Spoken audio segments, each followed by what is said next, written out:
It's exciting. Welcome to Sky, and also a member of Men for Inclusion, and having spoken to many people across industries through this group, I'm struck by the many similarities between them and sports broadcasting.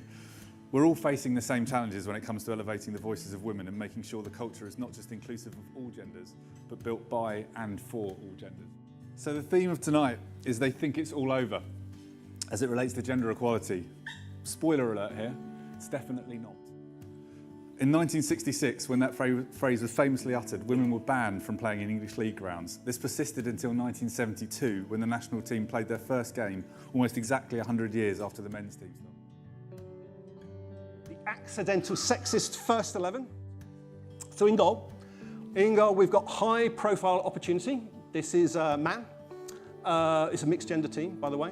And the way this plays out in terms of accidental sexism is because we think in very gendered ways around the roles and the things that people do, we are more likely to associate leadership, career ambition, career need with men more than women.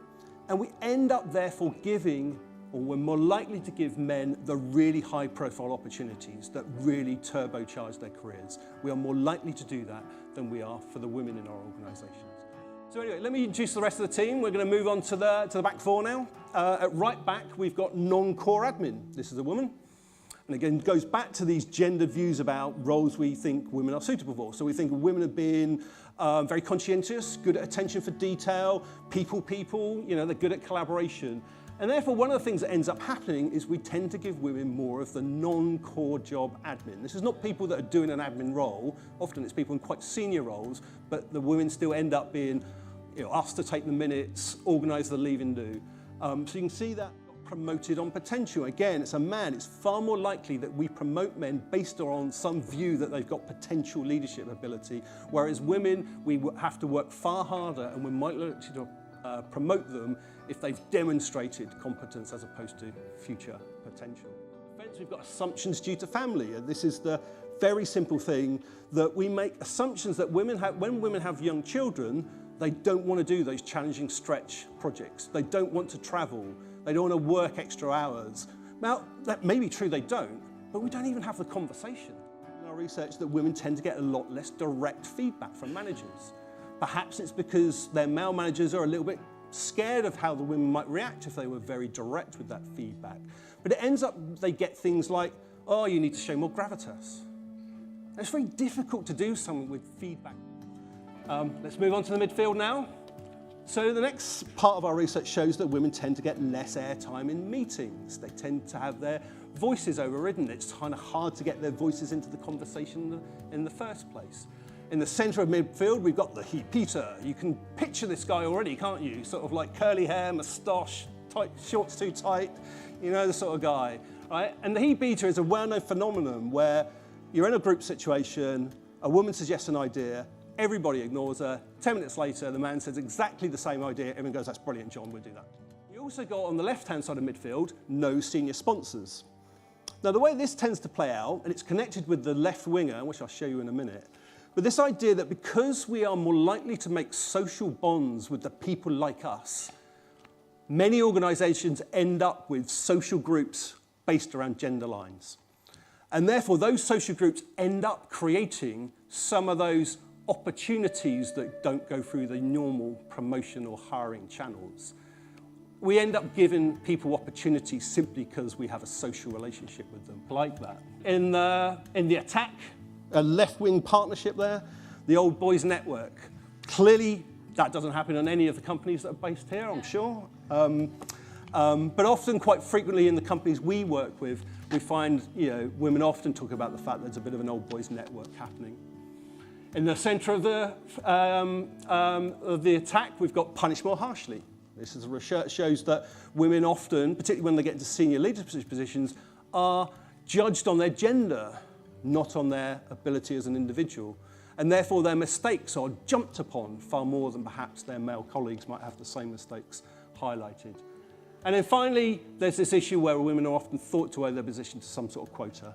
We have to promote more women, we have to hire more women. So therefore, people think that they've only got the job because they're a woman. Yeah. Two points. that pop into my head when you say they think it's all over. And by the way, I was there in 1966, a young boy. But we mustn't forget, as you said in your introduction, Ben, women were excluded from football and playing football at that time. In fact, they were probably excluded from playing all of our major sports. How much did that cost our society? No female role models, no aspirations, none of the benefits of playing team sports. People of my generation were brought up thinking that girls can't kick footballs and can't throw balls. How much did that cost? But conversely, the other side of that coin is men have, in many ways, been excluded from gender diversity initiatives as well. It was not about them when we were talking about diversity.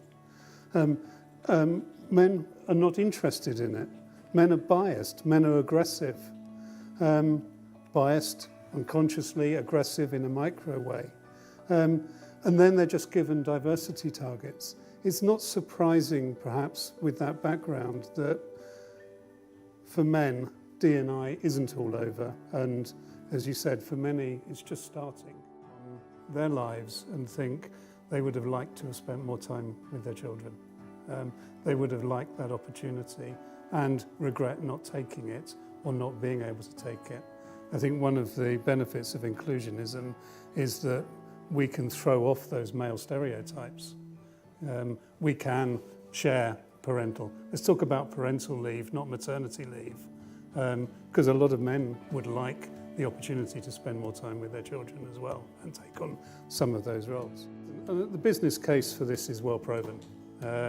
It's more innovative, more profitable, more successful businesses that are sustainable, growing, that can attract the best staff, that are just great places to work. They're happier, more successful.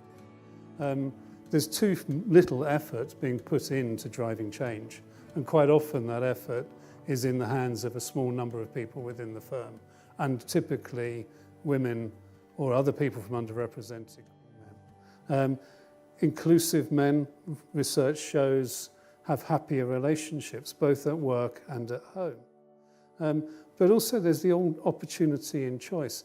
Do we want to wind the clock back to the days where we followed in our father's footsteps, where society said you were born here, you were educated there, therefore you do this? We've got so much more opportunity and choice now to be ourselves, to be our authentic selves through inclusivity. And if the flip side of that is that we have to think and consider other people who maybe don't look like us and don't think like us, in the big scheme of things, that's a very small payoff. We work in environments where the cultures, the behaviours, the values have been created by white men historically, straight white men. We need to change those. We've got the opportunity now to get hold of those cultures, question our behaviours, question our values, to create an inclusive environment that's much better for everybody. Turn the mirror on yourself. Think about how your behaviours, how your values, the assumptions that you might make really affect those women around you. Understand their lived experience, and then think about what changes you need to make to move to the world that we all want. But also look around and call out people who aren't living up to those behaviours and values that we want, and call them out or call them in. We can't do this. We can't just leave this to other people. We need to do it ourselves.